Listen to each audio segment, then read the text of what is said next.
Welcome back, Toddler Tribe. Today I'm talking about toddlers and unexpected change and the ripple effects that it has in their life. So, many of you know that I have a really special little girl in my life. She's my goddaughter, and she's about 18 months at the time of the story that I'm going to tell you.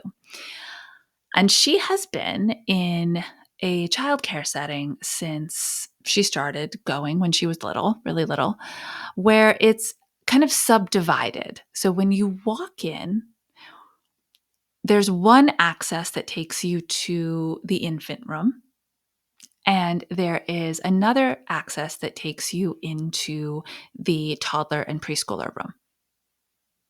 And yes, I just said toddler and preschooler room. The infant room is quite small, very small, I would say, for who's in there. And the toddler preschooler room is square footage wise incredibly large. The infant room has a small number of kids and at least 2 adults at all times. The other room has exponentially more children and exponentially more adults. All right, so you get the lay of the land. So my sweet girl had been in the infant room, and every school or every childcare center has their own cutoffs, right? But this cutoff happened to be 18 months. And at that point in time, you move from the small, safe, contained, predictable, socially easier to navigate, small class size space into the big space, which has kids who are 18 months up to 5 years old. So not only are you looking at so much more space, so many new people, new faces, new teachers, you're also having to navigate these different age brackets. Now, from a multi-age perspective, it's a positive thing. It really is, because you get to experience and absorb what those 2-year-old and 3-year-old and 4-year-old ways of being and milestones and ways of interacting and higher language skills and all of that. That's all fantastic. But today, what I'm talking about is the move up. And I think if you're anything like me, you're already kind of like that. Wow, what a moment that must be for her, for any kid who hits that 18-month mark and then moves over, right? A move up day or in this case, move over day is big, very, very big. And we probably don't plan for it well enough, right? If we're thinking about an 18-month-old, but first they were 17 months, then 16, then 15. This is a kid who is just over 1 year old. And the idea of sitting down and having forecasting conversations with them when they don't have any or very limited language to talk back to us about what's coming, to many people I talk to, they're like, why? Why would I do that? It's not like they're even going to understand me.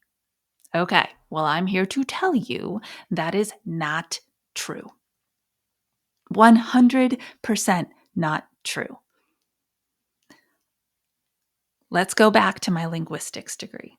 Let's go back to that education and studying all that young, beautiful brain development that's happening inside that you can't see. It's why I call them the invisible learning years, and they happen between birth and 3, and they are the most powerful learning years in the architecture of the growing brain that you have at your disposal.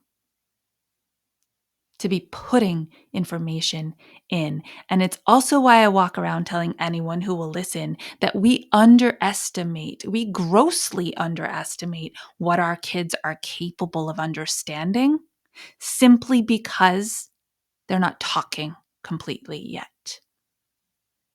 So if you can get on board with those two things that I just said, then you can get on board with this. Sitting down with a 15-month-old. Well, you probably wouldn't sit down with a 15-month-old. You'd be in motion with a 15-month-old or a 16-month-old. But saying the words, did you know that you only have a little bit of time left with Miss Stacy and Miss Leslie? That when you turn 18 months old, you're going to move from that room to this room.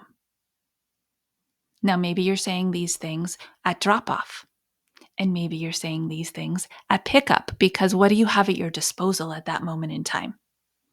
You have the visual aid. You can point to this room. You can show that room. You will be meeting new kids. You will have new teachers. You can say all of these.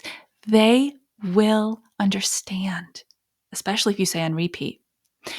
Even better, bonus points, if you talk to the director and at pickup, you can give them a few minutes to toddle around the big room. Here, let's explore for just a second, you and I. Ooh, look what's in this corner. Oh, look what's in that corner. Oh, there's Miss Sonia. You'll see her soon. She'll be taking care of you soon. Your tiny people can handle this. And not only can they handle it, they need you to scaffold these transitions like that. Now, here's why. And, this might not happen to every kiddo. Remember that in my collaborative parenting class, the Transforming the Toddler Years course, we do deep dives into who your children are and what the best support system that you can be for them is based on who they are, their personality, their characteristics. And maybe you have a hypersocial kid and this is going to be like no skin off their back. They're in, they're happy, great. Now, you could also have this experience, which is what happened to my goddaughter. This happy-go-lucky, so go with the flow, this easy-natured kiddo who we all were just in awe of from her earliest days, just because she made life so easy to navigate. Went from that room to the big room, and all of a sudden had stranger danger. She'd never had it before. She sailed right through those 8, 9, 10 months. No worries. Now at 18 months, she's glued to her mother. She is having stranger danger, or those symptoms at the very least, right? Those external modes with her brothers, who she loves dearly, with me, and we love each other dearly. And when I saw her more recently, her mom said, I don't know what happened. She was fine. Is this late onset stranger danger? Is that a thing? And I thought about it for a little while and I went, oh, of course, this huge change just happened. This huge up level just happened. And you know that when kids are tackling something that's new and unexpected and different and trying to level up into that skill or that space, in this case, other things that used to be super grounded, mastered, and easy start to fade and wobble for a minute. So my prediction is that she's going to move through this fairly quickly. but that the huge shift, the unexpected, one day I was here, the next day I'm there. How did this happen? Really threw her for a loop. And she's reassessing, who are the important people in my life? Who am I supposed to be attached to at school now? What friends am I making? Because I'm not with them anymore. In those moments of searching socially,